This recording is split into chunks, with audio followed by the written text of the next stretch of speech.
someone came up to me and they were like, "Oh, are you Emma?" And I was like, "Oh no." And then I remembered like, "Oh right, I'm a superstar." People might actually recognize who I am. No, definitely not. This is Making Lemonade.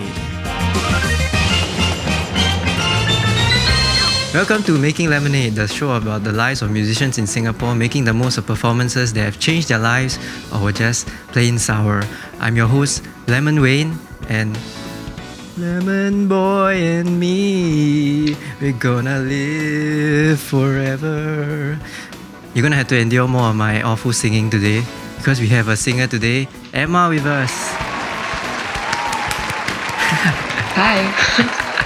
Okay, so Emma is a 19-year-old singer and musician from Singapore that blew up on TikTok with over 200,000 followers and 4.4 million likes. Her singles I Like You But and College Boy have over 150,000 plays each on Spotify, and she also hosts a podcast, The 4 Seasons hoe-tell, with her friend Amanda. What's up with that name, 4 Seasons hoe-tell? Yeah, it's okay. It's a play on words. No one has to know. It's okay. Okay, yeah. Keep it PG. Okay, so Lemon Wayne wants to perform for you. So I think you might know this song. I like you, but you don't have to like me back. Maybe you can tell me where your heart is at. We can forget this ever happened. Say the word like you're the captive. We pretend that it was all a dream. Okay, now you. Honestly, I don't remember the words. Okay, how was that? I haven't sung it in so long, but yay! That was so good. Okay, so that was one of Emma's singles. I Like You, but what? But it's your own interpretation. I see. Wow. Okay, so for the audience, let's get to know Emma a little bit better. We'll run through 8 rapid fire questions. Are you ready? Okay. Okay, let's go. Favorite song ever? Favorite song ever? Recently I really like Happier by Olivia Rodrigo. Ah, that's nice. Sunrise or sunset? Sunset. I can't wake up for sunrise. Today's too early for you. MRT or bus rides? Usually I take the bus. Chickens or ducks? Chickens. Yes, chickens. What planet do you identify with? I really like Saturn. Yes. Drink coffee at 100 degrees or eat coffee ice cubes? Coffee ice cubes, definitely. What color is your umbrella? Blue. Oh. Between you and me, who is more likely to wear a hat to a concert? Honestly, I wouldn't wear a hat because I'd have my hair in a bun, so probably you. Oh, really? Why in a bun? Because I wouldn't fit, because it gets really hot at concerts, so like... That's true. You get your hair out of your face, yeah. What kind of concerts do you like to go to or have you been to? I've actually been to Ed Sheeran when he came to Singapore, and then I went again in Melbourne, I think. Then I think Bruno Mars came recently. I went to watch him. And then for F1 when they have all the different singers come in. Yeah, I went to see a few of those performances. But since that's been so long ago, I can't really remember who I watched. Before this all happened, all the pandemic nonsense. Yeah, exactly. When was your first concert? How old were you and which one was it? Oh my gosh, okay, this is quite a funny story. So I grew up in Scotland, and I think I was 6 or something, and my mom brought me to watch Lady Gaga. Wow, okay. And I think it was her first world tour or something. I forgot which album it was for. I think it was her first big album, Born This Way, maybe. Yeah, and then at the concert, she had this huge LED sign. I forgot what it said. It either said F off or F you, but obviously the full word. How old were you? I was like 6 or something. And then me as a child, right, I just learned how to read, and I'm like sounding it out, and I'm asking my mom like, what's this word? And my mom was like, don't say that, okay? Oh my god. Yeah, I don't know whether she regrets bringing me to that concert or not, but yeah. I guess maybe she probably hopes you don't keep saying. Did you say it again after that? No, because like when she told me that it was a bad word, I was like, oh no, did I say a bad word? Yeah, so I didn't say it anymore. I guess. Wow, you were at a concert at 6. That's pretty young. My first concert it was really young. I bought my first concert. It was Paramore. I was like 13, I think. Oh. Yeah, I didn't even like Paramore that much. But my friends like Paramore. But the funny thing was when I went to the concert, I was the one that was like jumping the most. I don't know, I just felt it more. I like music, I guess. That's why I'm here. So, who is your favorite artist? Is it like Ed Sheeran, Bruno Mars, one of them? Currently, I would definitely say Olivia Rodrigo. I feel she's like really hot right now. I mean, it's mostly because she's like such a similar age to me. I think she's only 1 year younger than me. But her music is like amazing, and her style is very unique. Yeah. What do you like about it? I feel like, I would say like her recent album, there's like a few songs that definitely sound like other artists' songs. Like she obviously took inspiration. I think there's like Good For You is like inspired by Paramore, one of Paramore's songs. And then like obviously there's a lot of Taylor Swift inspiration. But I feel like she also has this very like unique sound. I don't even know how to explain it. I think it's the way that she uses the chords or the tune that she makes. So like in like Happier and in some of her unreleased songs, like she has this very specific sound that I know that like, oh, it's an Olivia song. Yeah, it's quite like I just down. think and I like how like it's her signature sound, you know what I mean?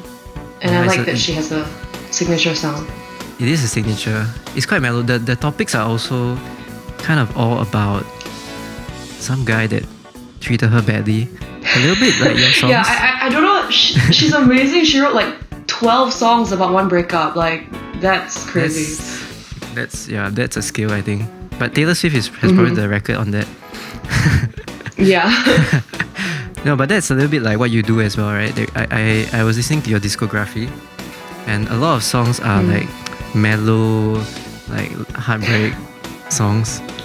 I have to say that like I do not intentionally write sad songs. I feel like it just comes out. Like I can start off with like happy intentions. It just ends up sad. Like almost every single song I write turns out sad. It's just more dramatic. Not on purpose. Right? Yeah, I guess so. Actually, I have a similar experience, which is that when I try and write something, it always seems to like go to a sad place. Maybe it's something like in the way that we think. I watched this video the other day. Like it was like something like 75% of people who start thinking of something great about their lives start thinking of like something tragic after that. I don't know. Maybe it's related. Maybe it's not. So where you like really blew up was on TikTok. And then I think I saw some of your early videos when I was on TikTok during the pandemic. I was trying to get in with like, you know, what the kids are doing. I'm so old. Yeah. So like kind of like, was it just a fun thing that you started posting, or like why did you start posting? Okay, so I definitely downloaded TikTok way before I started posting. I think I downloaded it in like March of 2019. Yeah, sometime during like my J1 year. And then I only started posting at the end of that year. So I started posting in like September or October, basically after exams had ended in J1. Just cause like, I don't know, I was bored. And yeah, I was already like kind of used to posting, I guess, cause I already had a YouTube channel at that time, and I just posted covers. So I was like, okay, I mean TikTok's kind of the same thing, so I'll just post short covers or like random stuff that me and my friends or my siblings do. So go check out Emma's YouTube. What is it? Oh, it's just Emma Lim. Emma Lim. Okay. Subscribe. So, subscribe, like and subscribe. Okay, so like when did you start knowing that? Like when did you know that you could sing, and then kind of leading into the singing of the covers? I feel like a lot. I don't know how to. okay, I definitely don't think I was like born with it or anything, but I started singing when I was really young, like when I was like 5 or maybe a bit earlier. Basically, after I watched the first High School Musical, I like, yeah, literally, I just sang along to it. I watched it like days and days on end. And I just wanted to be Gabriella, so I would sing along with Gabriella. What? And I don't know whether I like could hold a tune already at that point or not. Yeah, but then after that, when I went into school, because that was before I even started like primary school in the UK. When I started going to primary school, I got into like, I think they had a drama club or something, or drama classes, and then we did more singing in that class. Yeah, and then we had like we did the Lion, no, not the Lion King, the Jungle Book. Yeah, we did the Jungle Book as a musical, and I was Shere Khan. Like, I got a main role, so. Wow. Yeah. What song do you sing in the musical? I can't even remember. I definitely had a solo song, but it was like really short. I don't know. It was just something as, you know, the villain, but I cannot remember the song at all. Like your time in the UK, like, do you enjoy your time as a child there? Yeah, definitely. I would say that, maybe this is a bit political. I don't know. School is not stressful at all for me. As when I was younger, because like we didn't have any exams. And when you come home, there isn't really homework. You can just go to the park and play. Oh my god, that's the dream. Yeah. Yeah. Years of Singaporean education. So, kind of, why did you move back? We moved back mostly because like when we were over there, it was just me, my siblings, and my parents. Like the rest of our family all is from Singapore. And also I think my dad got a job back in Singapore, so we decided like, well, not we, my parents decided like we'll just take everyone and move back. Because just to be closer to family and stuff. You probably didn't know what was in it for you coming with all the math and stuff. I was just sad. I was so sad because I didn't want to leave my friends behind. Then I got here and I was very shocked. What was the most shocking thing? Well, firstly, I was so surprised that tuition was a thing. I was so confused at first because all my friends would be like, oh, I have Chinese tuition, I have math tuition, and I was like, why? Like, you already finished school, why are you going to do more school? Why? But then, because I didn't learn Chinese when I was in the UK, so I had to go for Chinese tuition too. I had to go every day because I had to learn from scratch. How's your Chinese now? I did okay for O levels, but luckily I passed higher Chinese, so I didn't have to take it in JC. But it's been a struggle. I still struggle to like even have a conversation in Chinese because I can understand. The problem is that I can pretty much understand, but I can't respond most of the time. I see. Also, like I only know like honestly very basic things. Yeah. I see. But you there's enough to get around. Just like Uncle 鸡饭. Or like auntie, yeah, pretty much. 哪里去怎么去 We'll add subtitles for that. Yeah, exactly. Okay, was Chinese the hardest thing coming back from Scotland? Yeah, I would say it's like just like the whole culture shock, you know, because like it's so different. Like over there, they don't really focus on academics a lot. Whereas obviously in Singapore, it's like one of the main focuses of every child's, you know, future. For us, like, I would say when I came back, I was just, you know, I just felt very behind in the sense that everybody already had so much tuition and everyone was so used to mugging, you know, even from like primary 3, which is kind of scary. Oh my god. Yeah, and then like when I understood that there was like a national exam at P6, I was like so confused. But you know, I knew I had to do well, so yeah. Oh man. So you came back when you were about primary 3? Yeah, I joined primary 3. Like I came back at the end of the P2 school year. I see. So was it stressful for you? Honestly, I think when I was that age, I honestly didn't understand what was going on. So I wasn't like that stressed. I was just more like trying to keep up, I guess. I see. But yeah, I think I'm not really stressed now. I guess when I think about like, you know, the fact that my future is coming then that kind of scares me a bit. But not really Tell me about it. stressed since I have no I'm exam right to with you. worry about. Yeah. Okay, so we'll take a short break and watch a little bit of Emma's clip here. Okay, what are we plugging? Any video I is guess we can fine. watch some YouTube video from Emma's channel. So go like and subscribe. No. Yeah. Okay. Yes, like and subscribe. We're so young, boy, we ain't got nothing to lose. Oh, oh, it's just principle. Baby, hold me, cause I like the way you groove. Oh. Okay, so I have to ask you, like, what, when you start, like with this music thing, like what was your ambition going into it? Was it just for fun, or like were you trying to do something? The first song I wrote was I Like You But. I was just bored. I wrote it during like Christmas time, I think, of 2019. Again, because it was holidays, I was just like, I had nothing to do. So I wrote a song and then I posted it like on YouTube and like a bit of it on TikTok. And then that's when people were asking me like, oh, can you post this on Spotify? And I was like, how do I do that? So I just Googled it and then I put it on. Yeah, so I just put it on Spotify, just for fun. Yeah. So how did you figure that out? It was just Google. How do I post a song to Spotify? So what did you see? So there's like a bunch of distributors, like a lot of different distributors came up. Yeah. There's like, I don't know all the names. Yeah, there's different websites that you can do it. Yeah. So I just chose like the one that was the cheapest and seemed the most worth it. Yeah, it's DistroKid, right? I can see on your releases.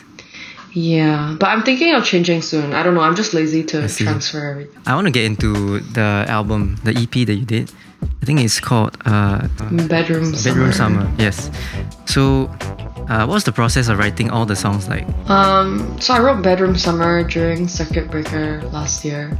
Again, because I was bored. I started with. I'm trying to think which song I started with.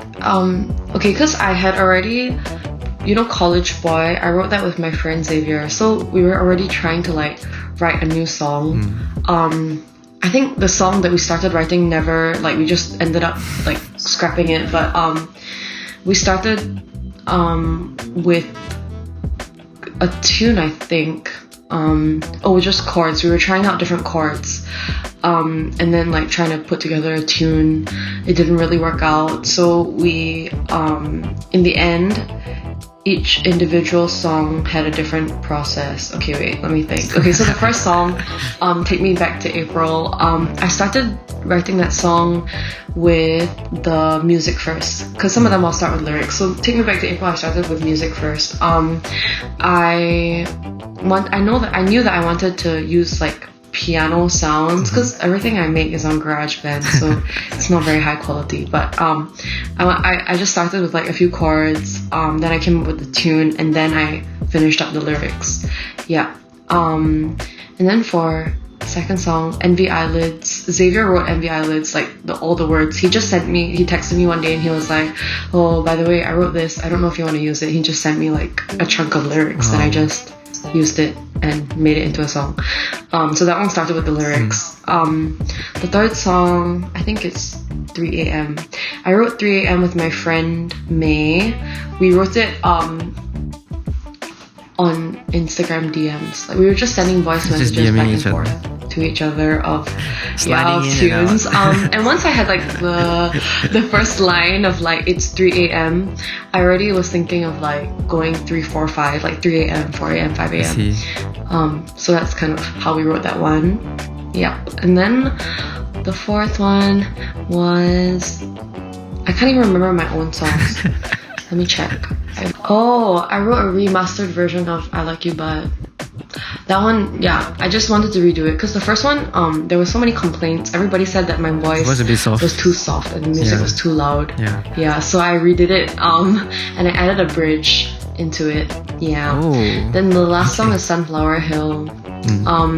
Sunflower Hill was a poem by Xavier that he posted on his Instagram story, and then I screenshotted it and then I wrote a song and then I sent it to him and I was like, can I use this by the way? And then he was like, yeah, sure. So that's how, Xavier sounds like like a large inspiration in your life? No, I wouldn't go that far. He's just very good. He's very good with his words. I think he was a lit student. Yeah, so he's very artistic mind. You know, and we're kind of like family friends, I guess. So that helps. So he's like your frequent collaborator on most of the things that you do? Yeah, I guess when I'm looking to write songs, he would be one of the first people I would like ask if he wanted to help, you know. Recently he also told me that he wanted to start writing stuff again, so yeah. Are we looking up for a new album? Oh yeah, yes. I've just been very lazy. Like Oh well, we can plug it now. Yay, guys! I have a new EP coming. I don't know when because I'm very lazy, and also DistroKid, I have no idea when they because I just press upload and it would just pop up a few days later. So I never know the date. And I'm not paying to get extra access so I can know the date. Like I'm good. I will just anyhow post it. It's okay. Yeah. Yeah, there's a new EP coming. I just haven't finished 2 out of 5 of the songs because I'm lazy and guys, watch out for the new EP. Just procrastinating. Emma Lim, what's it called? Yeah. This is a secret for now. What was the most difficult thing about making this album?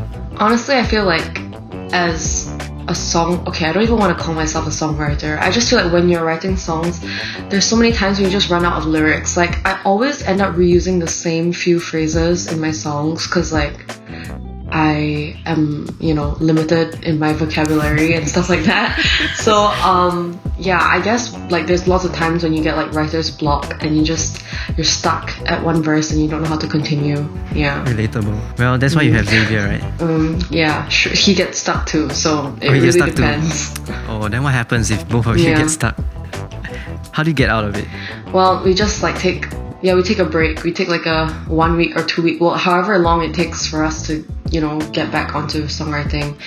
And then we resume when we are ready. Yeah. So actually when you were talking about like songwriting, a lot of times you are writing when you are bored, right? Yeah. Do you try and get bored, then you try and write a song? I don't know, not try and get bored. No, it just happens. Like I'll usually, a lot of the time it's like I'm just in bed like in the middle of the night and I have nothing to do. I'm not really tired and I just want to do something. Then I'll be like, maybe I should just write a song, and then boom. Yeah, well, the song comes out. Like I Like You But was written in one night. Wow. Like I finished recording and doing everything in one night because it was really just a boredom thing. I see. Well, I guess we have to ask your teachers for more homework since you're so bored. But yeah. No. I guess when you go to university, there'll be more things to do. And yeah. Yeah, definitely. So I guess it's a really productive time for you now because you're just waiting for uni. Yeah, except that I've been procrastinating, but yeah. So when life gives you lemons... You're asking to... you make lemonade? Yeah, okay. So usually what I ask people is like that what's the most challenging thing about doing all these projects, because people get very emotionally invested, or like there's a lot of challenges in doing that, but you seem to have like a really chill vibe, so maybe not so much lemonade in your life. Do you think like part of that is like coming from your like upbringing in Scotland and you're not so uptight? Do you think that helps? Yeah, I definitely think I mean, my parents are always very like supportive of like anything I want to do. So like growing up, I was dancing. Like I mean, I still dance sometimes, but like I was dancing competitively and like I consistently had classes every week. And they even let me continue dancing throughout like PSLE year and O-level year. Wow. So like I feel like growing up with like a balance of fun and work, you know, definitely helped me to not be so worried about everything. And yeah, like I said, they're always very supportive, so it's not like I'm keeping it a secret from them or something. And I don't have to feel worried that I will be judged, I guess, because like I know that they support me for it. And also I think that in a sense it's come to a point that I don't really care that much about what other people think about me. I mean obviously there's always going to be one or two like comments that I'll see and I'll be like, oh, okay, that kind of hurt. But like most of the time I'm just like, oh well, you know, you can't do anything about what other people think. So that's true. Just I didn't ask you about like the internet fame part of this. Was that difficult? Okay, because I guess like when I blew up on TikTok, it was like during circuit breaker, so I didn't have to worry so much about like going out and feeling, you know, uncomfortable maybe. But I would definitely say that I think it has somewhat contributed to a bit of social anxiety. Like nowadays when I go out, I'm a lot more like wary of myself, you know what I mean? Because there'll be like literally the other day I was at the dentist like waiting for my sister, and I was just sitting there on my phone. I think I was even like making a TikTok. I don't know, I was just doing something stupid, and then someone came up to me and they were like, oh, are you Emma? And I was like, oh no. Like, and then I remembered like, oh right, like I'm a superstar. People might actually recognize who I am. No, definitely not. The first time I got like recognized in public, I was so embarrassed. Like, I think that was in 2020, like just after circuit breaker ended. Yeah. And I went out and then I was with my friends, and then someone walked past and they was like, oh my gosh, I know you from TikTok. And then my friends were all laughing at me obviously, and I was embarrassed, so embarrassed. But I think like, I don't know, obviously I'm very grateful for all of the followers, and you know, I think a lot of my followers are like younger kids. It does put a bit of pressure on me, you know, to like feel like I need to behave a bit more. Yeah, like I don't want to not say be a bad influence, because honestly I feel like it's not my responsibility to make sure that they are, you know, doing the right thing, but I don't want to come across as someone that, you know, inherently does bad things. So a lot of my content is pretty PG, I would say, compared to what not that I have non-PG ideas, but you know, like I pretty much just post singing on TikTok. I don't really do anything else. I see. Yeah. So Emma is usually like singing in the bathroom or like doing some homework, you know, stuff like that. I think very relatable things. Do you ever get any negative comments on your videos? Yeah, I do. But I mean, I guess that you just kind of have to accept it, because you put yourself online, you're just opening yourself up to everyone's opinion. Yeah. I see. Where can we follow you and find new things about all the stuff that you're up to? I would say I update my Instagram the most probably. That's iemmapig. It's I Emma and then pig instead of iemmapotato. Yeah, my TikTok obviously iemmapotato is my like main account. I have a second account where I post less interesting things. Actually, maybe it's more interesting. I don't know. I am a clown. I am a clown. Yeah, that one's more like personal, I guess. I really just post whatever I feel like posting on there. Yeah, I think that's and then my YouTube, I guess. You can follow my Spotify, because I won't even know when my new music comes out. We forgot to talk about your podcast as well. Oh, sure. Yeah, me and my friend made a podcast. I mean, it's just a very casual thing. It's nothing serious. We're literally just like answering questions that our younger followers have, like mostly about school and JC and like, you know, just for curious people. I see. Yeah. So if you're interested in that, you can go and listen. This is a whole new world for me. I'm such a outdated dinosaur, and I've been trying to like figure out what kids are doing, and yeah, it's really good to talk to you today. And we've come to the end of the show. This has been Making Lemonade, and join us next time for more Singaporean musicians.